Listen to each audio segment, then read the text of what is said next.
আসসালামু আলাইকুম। নিশ্চয়ই আপনারা থাম্বনেল দেখে বুঝে গেছেন। হ্যাঁ, আজ জাহিদের হলুদ সন্ধ্যা। তাই আমিও চলে এলাম জাহিদের হলুদ সন্ধ্যায়। সো আপনারা ১ম থেকে শেষ পর্যন্ত আমাদের সাথেই থাকুন। চলুন হলুদ সন্ধ্যায় কি হয় তা দেখতে আমাদের সাথে থাকুন আর দেখতে থাকুন। চলুন বিয়েবাড়িতে যাওয়া যাক। খুব সুন্দর সাজসজ্জা হয়েছে বিয়েবাড়ির। আর আমি ভিতরে চলে এলাম গায়ে হলুদের অনুষ্ঠানের সামনে। আর এই হচ্ছে জাহিদ। আমরা সবাই ভাই ব্রাদার্সরা মিলে জাহিদকে গায়ে হলুদের অনুষ্ঠানে বরণ করে নিচ্ছি। সো বেশ মজা হচ্ছে আমাদের। সো আপনারা দেখতে থাকুন। এই হচ্ছে আমাদের বড় চাচা এবং বড় চাচি মানে জাহিদের আব্বু আম্মু জাহিদকে গায়ে হলুদ লাগিয়ে অনুষ্ঠানের উদ্বোধন করছে। সো জাহিদের সকল চাচারা এবং জাহিদের আব্বু সবাই মিলে তাকে আশীর্বাদ করছে। সো রকিব ভাই, আমি দাঁড়িয়ে আছি, জনি, পরাগ, আমাদের মীর ভাই এবং তার ছোট্ট রাজকন্যা। আমাদের পোলাপাইন দেখেন সবগুলা বসে মোবাইল টিপতেছে। তার একটি কারণ আছে, জাহিদ তার পরিবার এবং আত্মীয় স্বজন নিয়ে কিছু শুট করে যাচ্ছে। সো আমরা অপেক্ষা করছি, সেই জন্য আমরা মোবাইল টিপতেছি।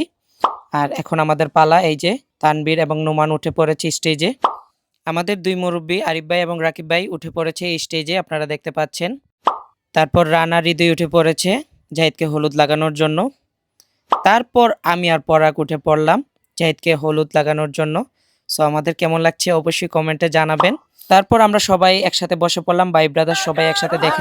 সবাই বলবেন বিয়া অনেকজন বলবে বিয়া কার তো আমরা সবাই জাহিদ ভাই জাহিদ কাহা যার যেটা লাগে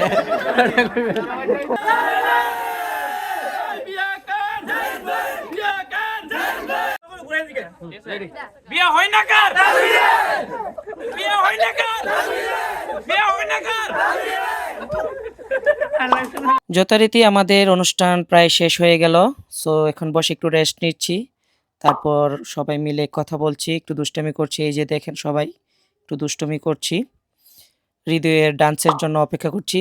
এই যে ছোট ভাইরা ডান্স করছে, তার সাথে আমাদের হৃদয়ও একটু সঙ্গ দিল। এই যে দেখেন কত সুন্দর ডান্স করে। আমরা সবাই বসে থাকি সবসময় হৃদয়ের ডান্স দেখার জন্য।